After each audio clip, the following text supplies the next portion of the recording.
Hi ನಮಸ್ಕಾರ. ಅಲ್ಲಿನ ನನ್ನ ಕನ್ನಡ ಚಾನಲ್ಗೆ ಸ್ವಾಗತ. ಈ ದಿನ ತುಂಬಾ ಸಿಂಪಲ್ ಆದಂಥ ಟೇಸ್ಟಿಯಾದಂಥ ಪನ್ನೀರ್ ಫ್ರೈಡ್ ರೈಸ್ ಮಾಡೋ ವಿಧಾನ ನೋಡೋಣ. ತುಂಬಾ ರುಚಿಯಾಗಿರುತ್ತೆ. ಈ ಫ್ರೈಡ್ ರೈಸ್ ಮಾಡೋದಕ್ಕೆ 200 ಗ್ರಾಮ್ನಷ್ಟು ಪನ್ನೀರನ್ನು ತೊಗೊಂಡಿದ್ದೀನಿ. ಅದನ್ನು ನಮ್ಗೆ ಯಾವ ಸೈಜ್ಗೆ ಬೇಕೋ ಆ ಸೈಜ್ಗೆ ಕಟ್ ಮಾಡ್ಕೋಬೇಕು. ಈಗ ಒಗ್ಗರಣೆ ಮಾಡ್ಕೋತಾ ಇದ್ದೀನಿ. ಪ್ಯಾನಲ್ಲಿ ಒಗ್ಗರಣೆಗೆ ಬೇಕಾದಷ್ಟು ಎಣ್ಣೆನ ಹಾಕ್ಕೊಂಡು 1 ಸ್ಪೂನಷ್ಟು ತುಪ್ಪನ ಸೇರಿಸ್ತಾ ಇದ್ದೀನಿ. ಎಣ್ಣೆ ಸ್ವಲ್ಪ ಬಿಸಿ ಆದಮೇಲೆ ಶುಂಠಿ ಮತ್ತು ಬೆಳ್ಳುಳ್ಳಿನ ಸಣ್ಣದಾಗಿ ಕಟ್ ಮಾಡಿ ಒಗ್ಗರಣೆಗೆ ಸೇರಿಸ್ಕೋಬೇಕು. ಇದನ್ನು ಸ್ವಲ್ಪ ಫ್ರೈ ಆಗಬೇಕು. ಇದು ಸ್ವಲ್ಪ ಫ್ರೈ ಆದಮೇಲೆ ಹಸಿಮೆಣಸಿನ್ಕಾಯನ್ನು ಸೇರಿಸ್ತಾ ಇದ್ದೀನಿ. ಒಂದು 4ರಿಂದ 5 ಹಸಿಮೆಣಸಿನ್ಕಾಯಿನ ಸಣ್ಣದಾಗಿ ಕಟ್ ಮಾಡಿ ಸೇರಿಸ್ತಾ ಇದ್ದೀನಿ. ಇವೆಲ್ಲನೂ ಅಷ್ಟೇ ಸ್ವಲ್ಪ ಚೆನ್ನಾಗಿ ಫ್ರೈ ಮಾಡ್ಕೋಬೇಕು. ಫ್ಲೇಮ್ನ ಸಿಮ್ನಲ್ಲೇ ಇಟ್ಕೊಂಡಿರಬೇಕು. ಈಗ ಮೀಡಿಯಮ್ ಸೈಜಿಂದು ಒಂದು ಈರುಳ್ಳಿನ ಸೇರಿಸ್ತಾ ಇದ್ದೀನಿ. ಈರುಳ್ಳಿ ಹಾಕಿದಾಗ ಫ್ಲೇಮ್ನ ಹೈಯಲ್ಲಿ ಇಟ್ಕೋಬೇಕು. ಸ್ವಲ್ಪ ಉಪ್ಪನ್ನು ಸೇರಿಸ್ತಾ ಇದ್ದೀನಿ ಒಗ್ಗರಣೆಗೆ. ಈರುಳ್ಳಿ ಬೇಗ ಫ್ರೈ ಆಗುತ್ತೆ. ಈರುಳ್ಳಿ ಒಂದು ಅರ್ಧ ಭಾಗ ಫ್ರೈ ಆದಮೇಲೆ ಮೊದಲೇ ಬೇಯಿಸ್ಕೊಂಡಿದ್ದಂಥ ಕ್ಯಾರೆಟು ಮತ್ತು ಹಸಿ ಬಟಾಣಿನ ಸೇರಿಸ್ತಾ ಇದ್ದೀನಿ. ಇದು ನೀರಿಗೆ ಸ್ವಲ್ಪ ಉಪ್ಪನ್ನು ಹಾಕ್ಬಿಟ್ಟು ಒಂದು ಅರ್ಧ ಭಾಗ ಬೇಯಿಸ್ಕೊಂಡಿದ್ದೀನಿ. ನಿಮ್ಗೆ ಎಷ್ಟು ಬೇಕೋ ಅಷ್ಟು ಕ್ಯಾರೆಟು ಮತ್ತು ಬಟಾಣಿನ ಸೇರಿಸ್ಕೋಬೋದು. ಸ್ವಲ್ಪ ಸೇರಿಸ್ಕೊಂಡು ಇದನ್ನು ಒಂದು ಸ್ವಲ್ಪ ಹೊತ್ತು ಒಗ್ಗರಣೆಯಲ್ಲಿ ಫ್ರೈ ಮಾಡ್ಕೋಬೇಕು. ಹಸಿ ಸ್ಮೆಲ್ ಹೋಗಬೇಕು. ಅದಕ್ಕೋಸ್ಕರ ಇದು ಸ್ವಲ್ಪ ಫ್ರೈ ಆದಮೇಲೆ ಮೊದಲೇ ಕಟ್ ಮಾಡಿ ಇಟ್ಕೊಂಡಿದ್ದಂಥ ಪನ್ನೀರನ್ನು ಸೇರಿಸ್ತಾ ಇದ್ದೀನಿ.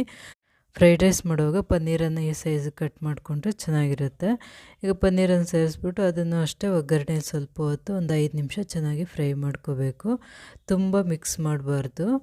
ಈಗ ಸ್ವಲ್ಪ ಫ್ರೈ ಆದಮೇಲೆ 1 ಸ್ಪೂನಷ್ಟು ವಿನೆಗರನ್ನು ಸೇರಿಸ್ತಾ ಇದ್ದೀನಿ.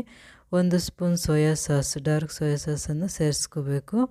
1 ಸ್ಪೂನ್ ರೆಡ್ ಚಿಲ್ಲಿ ಸಾಸನ್ನು ಸೇರಿಸ್ತಾ ಇದ್ದೀನಿ. ರೆಡ್ ಚಿಲ್ಲಿ ಸಾಸ್ ಇಲ್ಲಾಂದರೆ ಗ್ರೀನ್ ಚಿಲ್ಲಿ ಸಾಸ್ ಆದರೂ ಸೇರಿಸ್ಕೋಬೋದು. ಇದೆಲ್ಲ ಹಾಕಿದ್ಮೇಲೆ ಸ್ವಲ್ಪ ಹೊತ್ತು ಇದೆಲ್ಲ ಫ್ರೈ ಆಗಬೇಕು. ಸಾಸುಗಳೆಲ್ಲ ಹಾಕಿರ್ತೀವಿ ಅದು ಸ್ವಲ್ಪ ಬಿಸಿ ಆಗಬೇಕು. ಈಗ ಫ್ರೈ ಆಗಿದೆ. ಇದು ಅನ್ನನ ಮೊದಲೇ ಮಾಡಿಟ್ಕೊಂಡು ಪೂರ್ತಿಯಾಗಿ ತಣ್ಣಕ್ಕಾಗಿರಬೇಕು ಮತ್ತು ಉದುರುದ್ರಾಗಿರಬೇಕು. ಅನ್ನನ ತುಂಬ ಮೆತ್ತಗೆ ಮಾಡ್ಕೊಂಬಿಟ್ರೆ ಮತ್ತು ಅನ್ನ ಹಾಕಿದ್ಮೇಲೆ ಫ್ರೈ ಮಾಡ್ತೀವಲ್ಲ ಅವಾಗ ಇನ್ನೂ ಮೆತ್ತಕ್ಕಾಗ್ಬಿಡುತ್ತೆ ಅನ್ನ. ನಾವು ಫ್ರೈಡ್ ರೈಸ್ ಎಷ್ಟೇ ರುಚಿಯಾಗಿ ಮಾಡಿದ್ರೂ ಅದು ರುಚಿ ಬರೋದಿಲ್ಲ, ಚೆನ್ನಾಗಿರೋದಿಲ್ಲ ತಿನ್ನೋದಕ್ಕೆ. ಅದಕ್ಕೆ ಉದುರುದ್ರಾಗಿ ಆಗಿರಬೇಕು ಮತ್ತು ಪೂರ್ತಿಯಾಗಿ ತಣ್ಣಕ್ಕಾಗಿರಬೇಕು ಅನ್ನ. ಈಗ ಸ್ವಲ್ಪ ಒಂದು ಅರ್ಧ ಸ್ಪೂನಷ್ಟು ಪೆಪ್ಪರ್ ಪೌಡರನ್ನು ಸೇರಿಸಿದ್ದೀನಿ ಮತ್ತು ರುಚಿಗೆ ಎಷ್ಟು ಬೇಕೋ ಅಷ್ಟು ಉಪ್ಪನ್ನು ಸೇರಿಸ್ಕೋಬೇಕು. ಉಪ್ಪು ಮೊದಲೇ ಸ್ವಲ್ಪ ಒಗ್ಗರಣೆಗೆ ಮತ್ತು ಸಾಸುಗಳಲ್ಲೂ ಸ್ವಲ್ಪ ಉಪ್ಪಿರುತ್ತೆ. ಉಪ್ಪನ್ನು ನೋಡಿಕೊಂಡು ಹಾಕ್ಕೋಬೇಕು. ಸ್ವಲ್ಪ ಕೊತ್ತಂಬರಿ ಸೊಪ್ಪನ್ನು ಸೇರಿಸ್ಕೊಂಡು ಆ ಫ್ಲೇಮ್ನ ಹೈಯಲ್ಲಿ ಇಟ್ಕೊಂಡು ಚೆನ್ನಾಗಿ ಫ್ರೈ ಮಾಡ್ಕೋಬೇಕು ರೈಸನ್ನು. ಸ್ವಲ್ಪ ಟೇಸ್ಟಿಂಗ್ ಪೌಡರನ್ನು ಸೇರಿಸ್ತಾ ಇದ್ದೀನಿ. ಒಗ್ಗರಣೆ ಮಾಡಿದಾಗ ಸಾಸುಗಳೆಲ್ಲ ಹಾಕ್ತಲ್ಲ ಆವಾಗಲೇ ಟೇಸ್ಟಿಂಗ್ ಪೌಡರನ್ನು ಸೇರಿಸ್ಕೋಬೇಕು. ಇದನ್ನು ಅಜಿನೋಮೋಟೊ ಅಂತಲೂ ಕರೀತಾರೆ. ಇದನ್ನು ತುಂಬ ಉಪಯೋಗಿಸ್ಬಾರ್ದು ಅಂತಾರೆ. ಯಾವಾಗಲಾದರೂ ಒಂದೊಂದು ಸಲ ಉಪಯೋಗಿಸ್ಕೋಬೋದು.